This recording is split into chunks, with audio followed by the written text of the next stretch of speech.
Welcome ladies and gents, Chris Andre here. You can find me at BetBoxing on Twitter. Of course you can subscribe to the channel Let's Talk Boxing. It's the morning after the night before when Tyson Fury obliterated Dillian White. We'll get technical, we'll talk about everything. We'll also talk about what it means in terms of his legacy now, Tyson Fury, what it means for both fighters as well moving forward. First and foremost, I didn't get to see the fight until this morning. Happy Easter to all the Orthodox Christians out there. I myself am an Orthodox Christian, and so last night I went to church, as those that sort of preview will know. And you get a lot of cultural Christians too. They're not really believers, they don't really go to church, it's a cultural thing.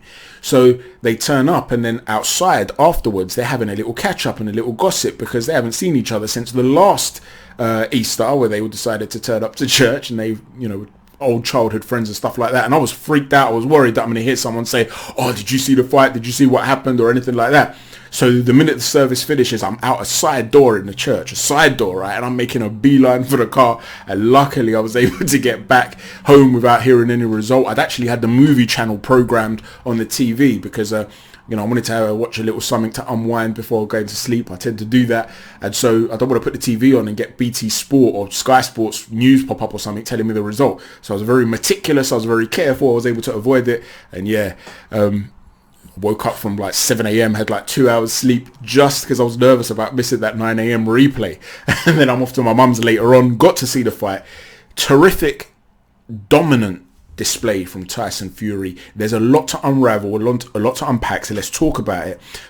When I did my preview, I had a lot of people say to me, Chris, how come you didn't focus too much on the bodywork of Dillian White? You touched upon it, but you focused more on other things. His trigger counter, you spoke about his weaknesses and how Tyson Fury's style was all wrong for Dillian White's and how he could manipulate the guard of Dillian White using that style. You spoke about some weaknesses of Fury's that maybe White would look to capitalize on. But you never spoke about the body work, and he is known as the body puncher, the body snatcher. So why didn't you do that? Well, the thing is, as I say always, I focus on keys to victory. So for me, it wasn't really something, although there were all these rumors that Fury had been dropped multiple times in sparring in the past by Dillian White with body shots. That's very possible. But to me, the current Fury seems to be very focused on conditioning his body. He does a lot of body sparring. He does a lot of body conditioning. I know a lot of people look at that loose skin and they look at him and he looks wobbly and stuff. I actually uploaded a photo yesterday onto Twitter where Tyson Fury used to have a six-pack, and at a proper six-pack, nothing like the body that he's got now. A lot of people say things like, it's just not in his genetics to have a body like that. It's got nothing to do with genetics. When you abuse your body, and you then try to lose the weight again, and you've put on that much weight, you're going to be left with loose skin and stretch marks and love handles, things you can't get rid of. It's just a change in your bodily makeup. Pregnant women know all about this. They could be in terrific condition, for instance, after they've given birth, some women, and they've got stretch marks or loose skin, and they're in great condition. They regularly go into the gym, but the skin loses its elasticity, like an elastic band that overstretches. It then goes back and it's not quite the same. If you ever see those sort of surgery programs, you'll see people that have extreme weight loss have to have surgery to remove that loose skin, and it gets tightened and wrapped around their bodies again and stuff like that. Well, you can't look at Tyson Fury's wobbly midriff and love handles and assume that the guy is not in terrific condition. He is, and he does that work. He puts in that grind. And so to really break down someone's body, unless you land with one big single shot to the liver, which is not as easy as it seems to do, right? What gets the moving opponent who's going to tuck his elbow and stuff like that. Unless you're going to land a massive single shot, then it's about breaking a guy down consistently over a period of time. And I didn't feel that Dillian White would be able to get close enough consistently to be able to do that. That's why I didn't really talk about it in the preview. What was vital for Dillian White was the catch and counter and potentially luring Tyson in to be able to line him up when he comes in with that low lead hand and throws hooks from a wide angle, that they're a wide arc, but they come from low. You'll be able to get inside on that. You'll be able to lure him potentially in and throw straight shots. Now, of course, I picked Tyson Fury, like I said, to win the fight. But those were the elements that White needed to focus on. Now, what do those elements have in common? What they have in common is the reliance on speed. You have to be able, if you're luring him in, to back up half that step quickly, lure him in, line him up and land that shot. Something that Kambosos did to Teofimo Lopez, who also came in with that low lead hand, right? In order to do that, you have to be quick. That's how he dropped Teofimo Lopez. he didn't have the speed because he decided to come in so heavy. Same with the trigger counter. You've got to be there instantly. Now, when a guy comes in your wheelhouse, you've got to be able to instantly let go of that big shot in return. Well, for a guy that's not willing to come into your wheelhouse, I gave the analogy of the mousetrap. He was able to reach in from far and take that cheese without having to come in too close for the mousetrap to snap down on him, right? Well, those that saw the preview will know what I'm talking about. Those that haven't will think, what are you banging on about? But those that saw it will know, right? But the point is, he wasn't well prepared for that, Dillian Whyte, because with Fury not willing to always come inside and engage too much, although he did at points come in and throw a lot of hooks to the body. There was some consistent inside work too, but it was sporadic in how often he was coming in. You have to at least have the speed, not only to let go of your trigger counter, but to be able to close the range in order to be able to do that. He's landed, and as he's pulling out, you've got to get in quickly. By having that extra weight, got the hiccups, man. By having that extra weight, he wasn't able to do that consistently. And that is what cost him the fight. When I saw the weigh-in, bear in mind I did my preview but way before the weigh-in, a few days before. When I saw the weigh-in and I saw how heavy he came in, I realized they've prepared for an inside game. And Xavier Miller in the corner did say to him, I want you to shorten up your shots because he's not going to see those shots coming. That's in line with what I was saying about punching inside the arc of Fury. So I agree with Miller. I think that was correct. But in order to be able to land your short shots, you've got to have the foot speed to be able to get in. I don't really see the point in coming in that big and heavy because you're not going to get inside consistently enough. And it's not like you're ultra concerned about being mauled if you're a little bit lighter by Fury. You want him to come close. You know, you want him to think, I can maul this guy, I'm going to walk him down. You certainly don't want him to be moving off the back foot and you having to try and close the range when your feet are extra slow. So tactically, I thought Dillian Whyte was terrible. I thought it was a really poor performance. I think he'll look back on it in years to come with a lot of frustration. I thought it would be a much tougher fight. I felt that it would probably be Fury on points, but it was very possible that Fury would stop him late because Whyte's the sort of guy that's got a lot of dog in him. And if he's losing the fight, he's the sort of guy that could throw caution to the wind and say, you know what, I'd rather get knocked out than just, you know, lose the fight basically on points. And we spoke about how Tyson Fury would be able to manipulate the guard by throwing these throwaway shots, these jabs, between throwaways and variations to get Whyte to bring that guard up. Now, it wasn't a double guard that preceded the knockout, but what happens is off of that initial raise, he'd be able to then go with the follow-up shot, which is where he would pick his shot. And I showed the Joseph Parker example of that, where he'd come upstairs and then he'd rip a hook to the body. So he'd force Whyte's hands up, then he'd throw a hook underneath the elbows.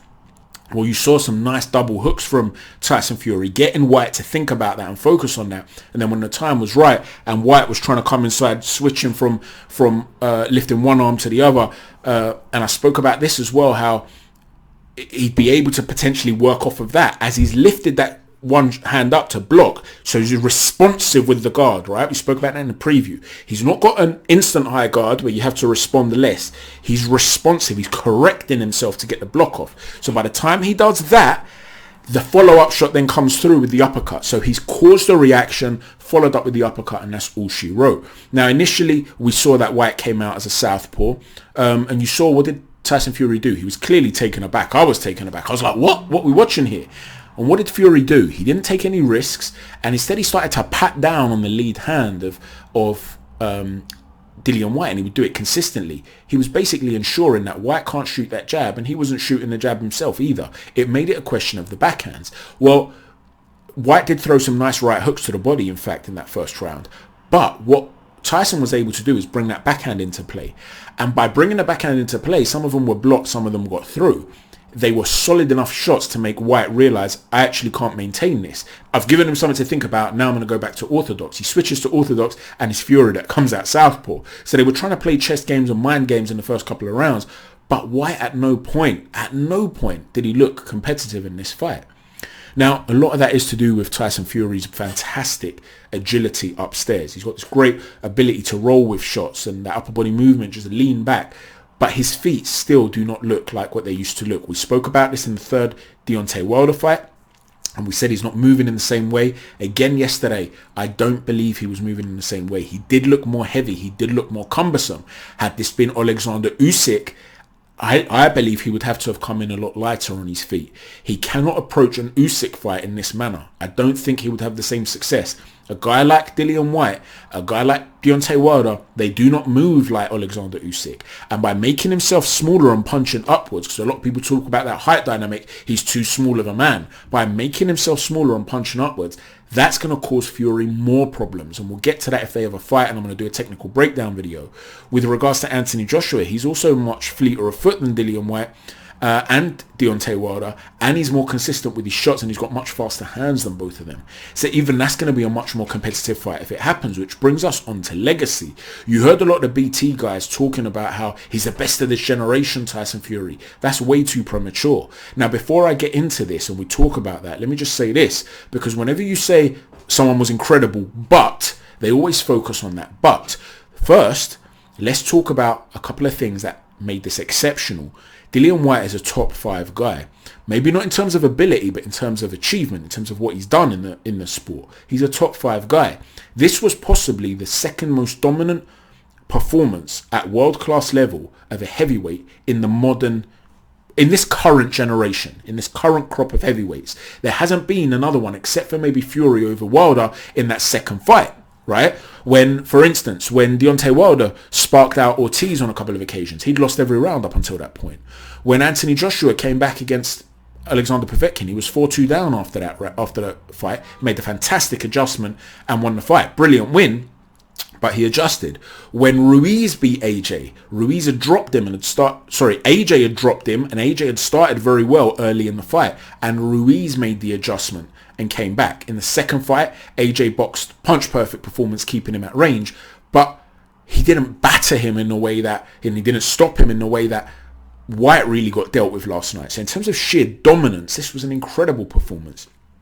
And you have to understand, I'm a guy, I'm going to reiterate this, because I don't want people misinterpreting what I'm saying here and think I'm somehow hating on Fury.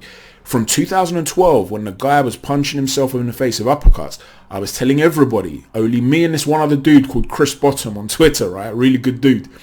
We used to say, this guy is a special talent. He's going to be the one to overthrow Vladimir Klitschko. And we actually became quite friendly with Peter Fury, and we used to talk to Peter Fury a lot on Twitter because of it. Everybody else used to laugh at us. You're mad. David Price is going to be the one. This guy doesn't know anything about boxing, and so on and so forth. By 2015, before the Klitschko fight, I started to double down and not only say that he's going to overthrow Klitschko, that this guy's got the ability to become one of the best of all time. And again, people used to say I was mad and that he was going to get knocked out in Dusseldorf and stuff like that. So you have to understand where I'm coming from when I'm talking about Tyson Fury. I think he's incredible. He is arguably the best of all time, just like there are other heavyweights that are arguably the best of all time. And it's not just me saying it. Lennox Lewis on the BT telecast was asked where Fury stands in the pantheon of heavyweights, and he said you'd have to put him right up there. So even he's now putting him in the conversation, and Lennox Lewis himself is in that conversation, right? If I knew that if my house was on the line, everything I own was on the line, and Tyson Fury was going to fight somebody, any heavyweight, and you said to me, right, pick one heavyweight to defend you and the things you own to beat Fury, stylistically, who you picking? I'm probably picking Lennox Lewis in the hope of beating him. So you're talking about another elite level heavyweight who's recognizing him, right? As that American phrase goes, real recognizing real, right? They are quality heavyweights, and he's in that era. He's in that pantheon. But there is a difference between ability and legacy, or ability and greatness. There is no way that Tyson Fury is the greatest of all time.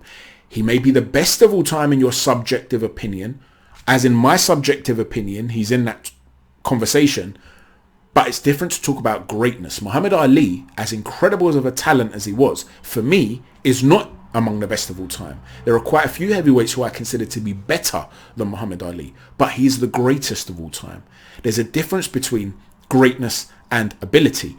In terms of Ali, it wasn't just what he was outside the ring, how iconic he was, how he represented so many other things that transcended the sport for so many people. It's also the fact that while he was in the ring against the likes of Cleveland Williams and Sonny Liston, the man was incredible to watch. He goes away from the sport, comes back, he's no longer what he used to be. And he still manages to fight everyone and everyone there is out there. And he's fought everyone everywhere. Overcome some of the best fighters of all time, even though he's now past his best. Overcoming insurmountable odds to do it, right? That is what creates legacy. That thing of there's no one left. You can't say there's no one left when it comes to Tyson Fury. And Ali won some and lost some, right? You have to at least face everyone, though. You have to at least do it. You have to get in there and face the best and prove that you are the man. You've got Usyk there. You've got AJ there. Really, he has to fight both. But at the very least, he has to fight the winner and take undisputed. So all this talk about him retiring, yes, he would be arguably the best of the greatest of this generation. Arguably, right? Because Usyk, if Usyk goes and beats AJ, Fury retires. Usyk then beats whoever for that next vacant belt and becomes undisputed. And Usyk turns around and says, you know what, I'm the greatest. Or AJ was to beat Usyk and he was to do that and say, I'm the greatest of this generation. How can you argue unless they face each other? Now, Fury's already talking about fighting Francis Ngannou, potentially. They've agreed. He got into the ring last night. They've agreed even, they're going to wear mitts inside a boxing ring, it seems, and stuff like that. So they're talks that have progressed. We need to put an end to that for me in terms of this idea that there's unfinished business. Fury can do what he wants to do. If that's what he wants to do, he's achieved an awful lot in the sport. That's great. But then you can't say he's without doubt the best of this generation, like a lot of people were saying on the BT telecast last night, right? We have to be open and honest about that. But what a fantastic fighter, what great ability, his abilities to adapt. He's been able to fight so many different styles, orthodox southpaw, inside, outside, as a boxer, as a destroyer. The man is really incredible. He's an incredible fighter. I thought that Dillian White last night was terrible, to be honest with you. He needs to lose weight. I don't know if he's shop worn, right? But if he's not shop worn, he needs to lose weight and start lowering that weight and start coming back to something like he used to be. And he can still make a run at a world title. He can still fight some other top guys out there. I know he looked very poor last night, but he was in there with Tyson Fury. And he got his tactics wrong, did Dillian White. Let me know what you think about the tactics of Dillian White, the performance of Tyson Fury, where you want to see both guys go from here, and what you think of him in terms of the historical landscape. Thanks for watching, everybody. Chat to you soon. Take care. God bless.